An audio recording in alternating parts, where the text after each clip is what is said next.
میں طاہر اقبال NA158 ریکارڈی سی، اور میں اس سے پہلے 2 دفعہ MP رہا ہوں اور 2 دفعہ MLA رہا ہوں. اس دفعہ میرے مقابلے میں تہمینہ دولتانہ مسلم این کی، اور یہ الیکشن جو ہے فارم 45 کے مطابق میں تقریباً 6,500 سے جیتا ہوا ہوں. تو اس میں جو اہم بات ہے وہ یہ ہے کہ میرے جو پولنگ اسٹیشن ہے 344 ہیں، تمام کے فارم کے 45 وہ میرے پاس موجود ہیں. اور اسی طرح ایک دن پہلے تقریباً 100 پولنگ اسٹیشن کے جو پریزائڈنگ آفیسر ہیں وہ تبدیل کیے گئے ہیں، اور جب فارم 47 دیا جا رہا تھا تو ہمیں وہاں انٹری نہیں دی گئی. تو یہ، اور اس کے بعد انہوں نے کیا کیا، ٹوٹل 27 پولنگ اسٹیشن ہیں.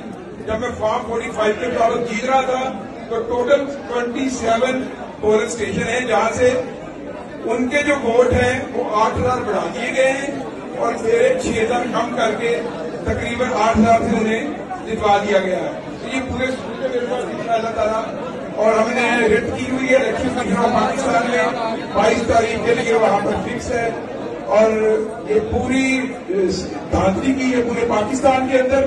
اور اسی طرح عمران خان کا جو مینڈیٹ ہے اسے چوری کیا گیا ہے.